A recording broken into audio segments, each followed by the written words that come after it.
Life inside ADX Florence, the prison that breaks men.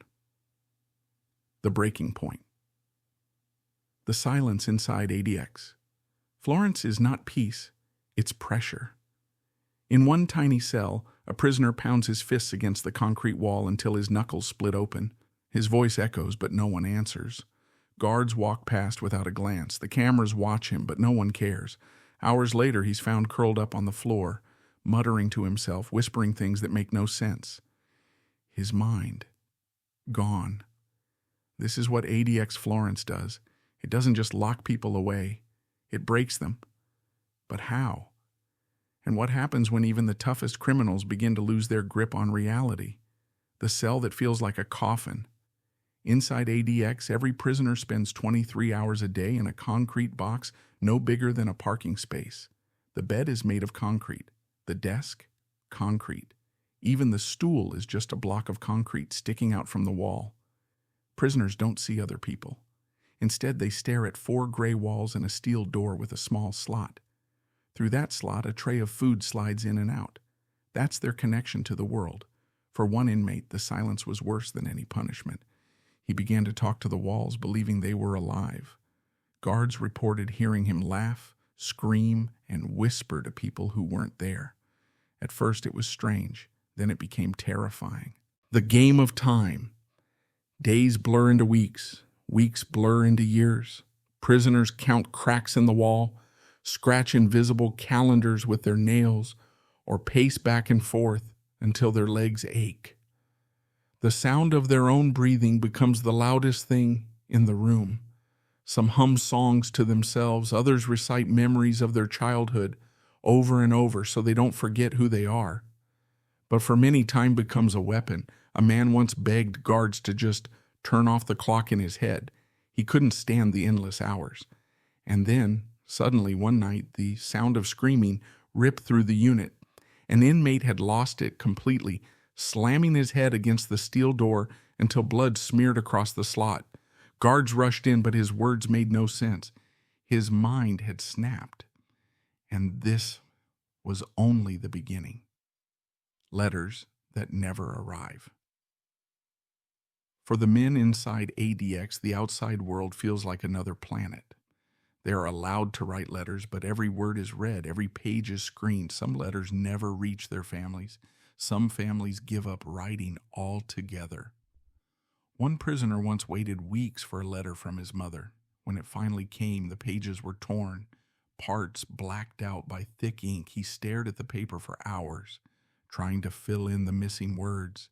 He pressed it to his chest like it was the last memory he had of her. Moments like these are supposed to keep prisoners connected, but inside ADX they only remind them of what they've lost. The Watchers. Surveillance is everywhere. Cameras hide in the corners. Guards look through narrow slots. Even the yard, a small concrete box with a cage above it, feels like an experiment chamber. Prisoners notice the cameras watching. Some wave, some curse. Others just stare back, trying to remind themselves they still exist. One inmate used to stand in front of the camera for hours, whispering into it like it was his only friend. He begged the unseen guards to answer.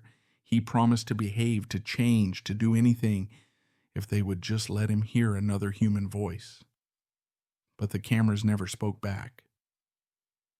That silence ate at him until one night he tore his mattress apart, smashed his sink against the wall, and began to scream so loudly the entire block shook.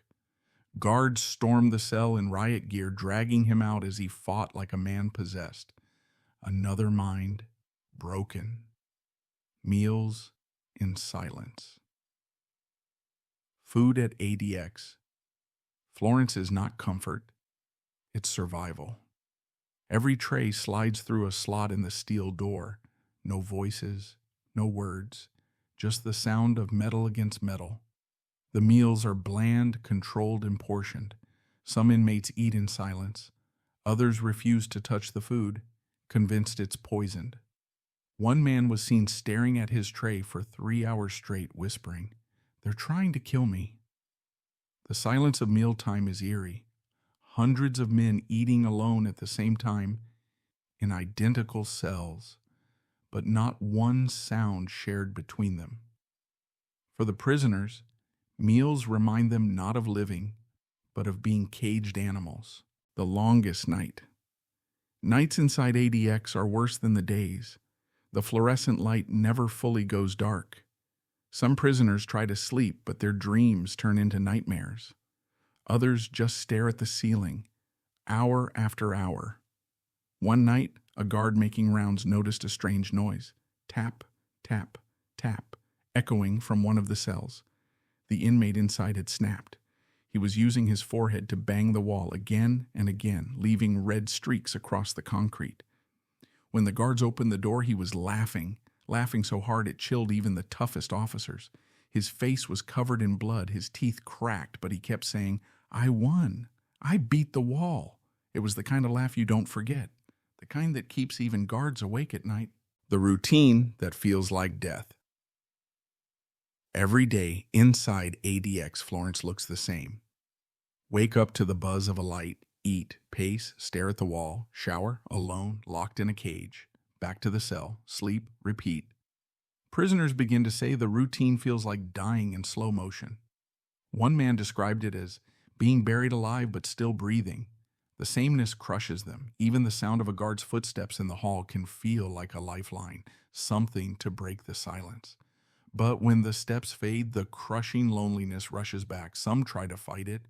They do push-ups until their arms collapse or memorize the cracks in the wall just to hold on to sanity. But not everyone can hold on.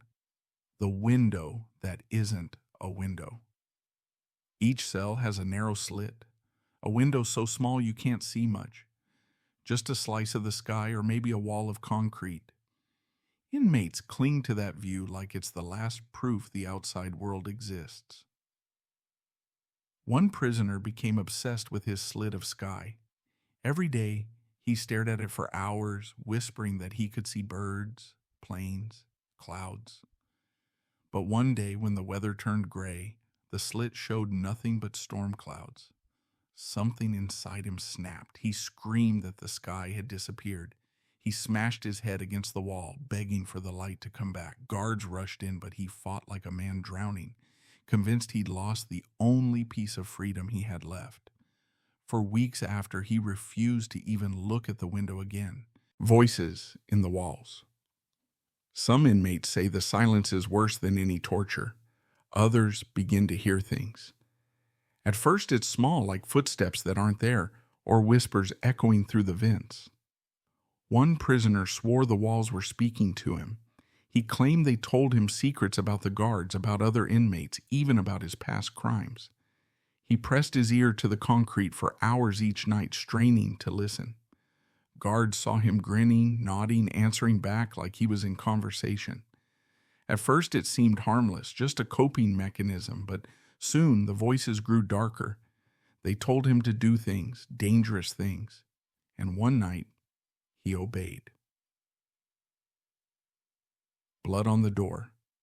The guards making rounds noticed something unusual. The small steel food slot of one cell was smeared with red. At first they thought it was ketchup from a meal, but when they opened the slot, the smell told them otherwise. The inmate inside had carved deep lines into his arms, using a sharpened piece of metal hidden from past meals. He'd written words across the walls in blood, words that made no sense, sentences twisted and broken. When the guards stormed in, he was smiling, whispering, "The walls told me to." It was another reminder of why ADX Florence has been called the prison that breaks men, the yard that isn't freedom. Once a day, inmates at ADX Florence are allowed outside, but outside doesn't mean open fields or fresh air. It means stepping into a small concrete box with 20-foot walls and a steel cage overhead. Some prisoners call it the dog run. They walk in circles for an hour, staring at a patch of sky they can barely see. For many, it doesn't feel like freedom at all. It feels like another cell, just without a ceiling. One man described it as crueler than staying inside. "The sky is right there," he said, "but you can't touch it." After an hour, the guards escort them back inside, back to silence, back to the walls. The man who tried to fly. One prisoner became obsessed with that patch of sky. Day after day, he'd run in circles, arms outstretched, pretending to be a bird. He told guards that if he just believed hard enough, he could lift off the ground and escape. Then came the day he tried. He climbed onto the concrete bench in the yard, spread his arms wide, and leapt head first at the cage above. The sound of his body crashing against steel echoed through the unit.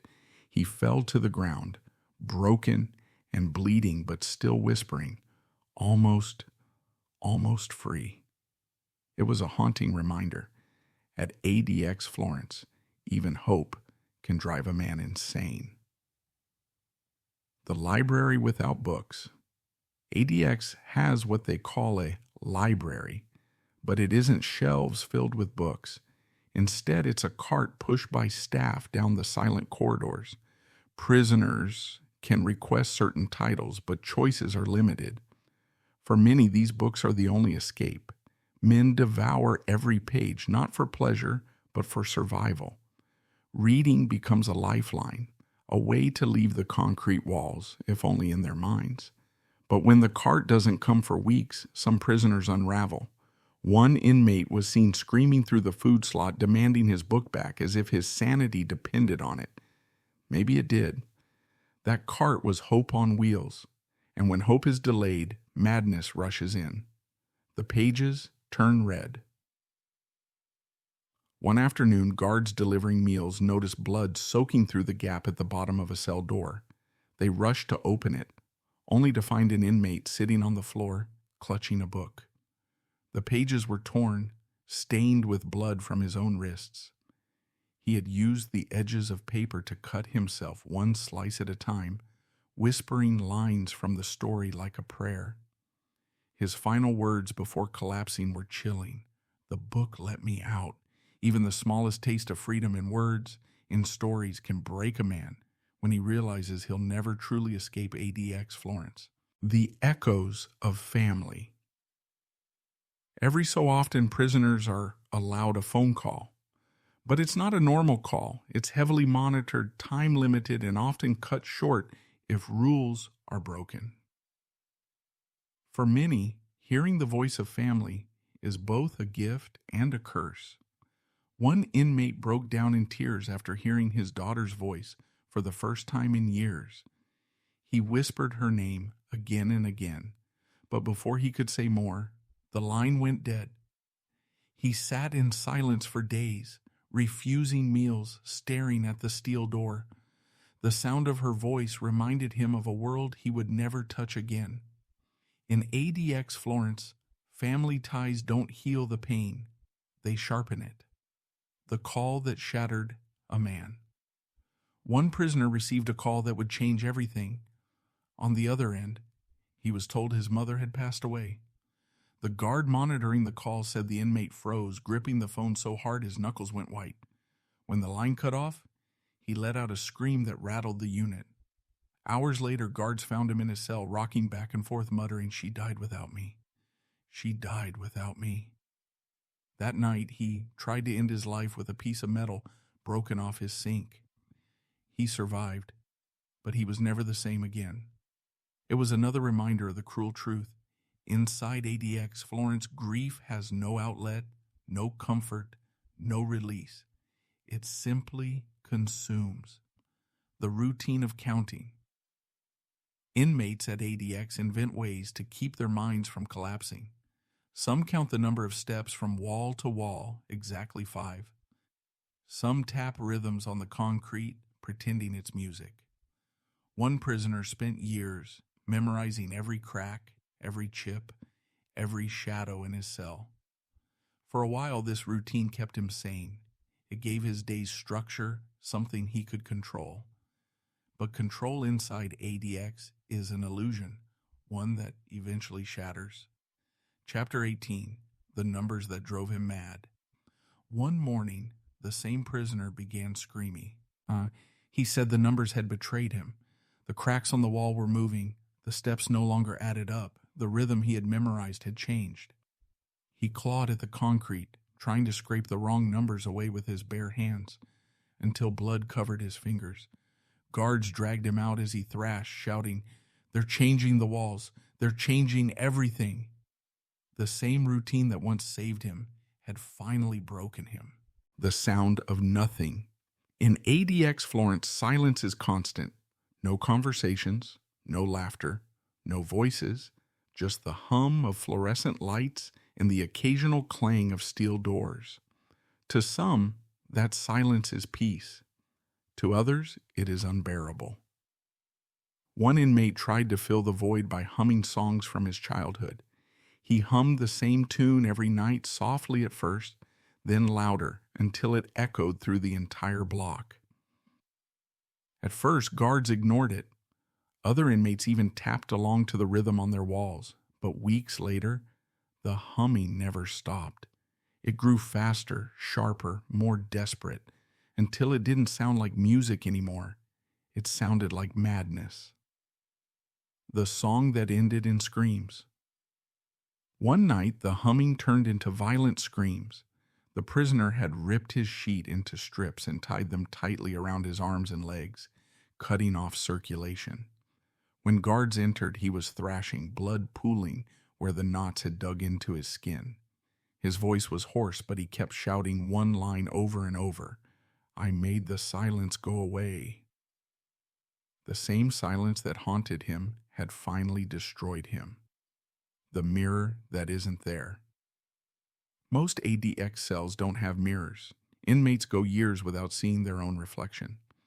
Some forget what they look like. Others imagine themselves older, gray, unrecognizable.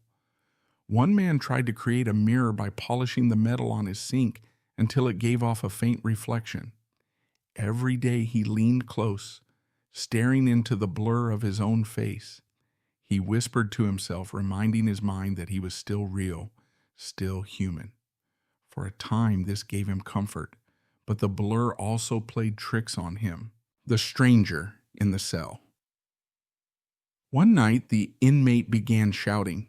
He claimed the face in the sink wasn't his. It was a stranger staring back at him. He smashed his fists into the metal until blood dripped across the floor. Guards rushed in, but he kept screaming, "Get him out of my cell, he's watching me." When they restrained him, he fought with terrifying strength, convinced he was battling another man. But the truth was worse. He had been fighting himself. In ADX Florence, even your own reflection can turn against you. The letters on the floor. Some inmates turn to writing. With a dull pencil or a tiny stub of pen, they cover scraps of paper with words, stories, memories, confessions. For some, it's the only way to keep their mind alive. One prisoner wrote letters to himself. Every morning, he'd fold a sheet of paper, slide it under his own door, then pick it back up as if someone had sent it. He'd smile, whispering, "Mail came today." It was harmless, almost touching. But in ADX, even kindness can twist into madness. The paper cuts. Weeks later, the guards found his cell covered in shredded paper. Letters were scattered everywhere, ripped into thin strips. The prisoner had sliced his arms and neck with the jagged edges of torn paper. On the wall, written in blood, were the words, "I answered myself back." Even the smallest lifeline, a pen, a letter, a word, can become a weapon in the prison that breaks men. The television that isn't comfort. Some cells at ADX have a small black and white television, but the channels are limited: news, documentaries, religious programs, no choice, no freedom. For many inmates, the screen becomes a window to the world. They watch news anchors' faces like long-lost friends. They memorize commercials, repeat the dialogue of shows, anything to feel connected. One prisoner stared at his television for hours each day, whispering back to the screen as though the people inside could hear him. For a while, it kept him calm. But then came the day he realized the people on screen never answered. The man in the screen. One night, guards heard furious shouting. When they reached his cell, the prisoner had smashed his television into pieces, Shards of plastic and wire scattered across the concrete. He was barefoot, bleeding, stomping on the glass as he screamed, "They're watching me through it. They're laughing at me." The very thing that once gave him hope had turned into a paranoid nightmare. At ADX Florence, even a flicker of connection to the outside can drive a man deeper into madness, the religion of survival. For some men inside ADX Florence, faith becomes the only anchor. Prisoners kneel on the hard concrete, whispering prayers into the silence. They memorize verses, chant hymns, and cling to sacred words as though they're lifelines.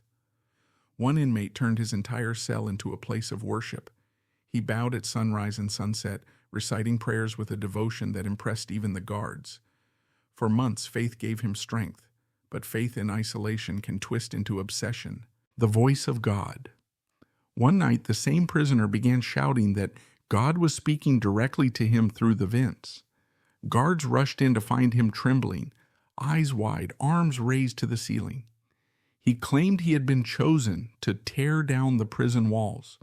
With his bare hands, he began ripping apart his mattress, clawing at the steel door until his fingers bled. When the guards restrained him, he sobbed, not from pain but from betrayal. He cried out, "Don't silence him! I was chosen!" Faith had once saved him. Now it had broken him. The clock that doesn't exist. In ADX Florence, time is both endless and invisible. There are no wall clocks, no wristwatches, no sense of passing hours. Prisoners guess the time by the meals that slide through the slot or by the dim shift of light through the narrow window. One inmate tried to keep track by scratching lines on the wall with his fingernails, one mark for each day. For months, the routine gave him purpose. But soon, the scratches became a blur. Was it Monday, Friday, or the same day repeating forever? Without time, the mind begins to slip, the day that never ended. One morning, the prisoner snapped. He screamed through the slot that the guards had trapped him in a single, endless day. He ripped his sheets into shreds, tying them together into a rope. He climbed onto his concrete bed and tried to hang himself from the light fixture. Guards cut him down just in time, but his words chilled them. If the day never ends, I will. Time or the loss of it had finally broken him. The guard's perspective. Even for the men on the other side of the door, the guards' ADX Florence is haunting. They see the same faces day after day. They hear the screams in the night. They watch strong men unravel piece by piece. One officer admitted that working here changes you. It's like watching ghosts, he said. These men are alive, but something inside them is gone. Even those paid to watch cannot escape the weight of the prison that breaks men, the prison that never forgets. Prisoners eventually leave ADX Florence, some by transfer, some by release, and others in a coffin. But most never leave the same. The walls follow them, the silence follows them, the madness follows them. One former inmate said that even years after release, he still wakes up at night, convinced he's back inside that tiny cell. "The concrete never left me," he whispered. "It's still in my head." And that is the true power of ADX Florence. It doesn't just punish the body, it crushes the mind and keeps crushing it long after the doors close. The prison that breaks men, ADX. Florence is not just a prison. It is an experiment in isolation, control, and silence. Inside its walls, the strongest men are stripped down to nothing. Minds unravel, hope fades, sanity slips away. Some survive, many do not, and those who do carry the scars forever. So when people call ADX Florence the prison that breaks men, they're not exaggerating. They're telling the truth. And the truth is this: sometimes a prison sentence doesn't just take away your freedom, it takes away you.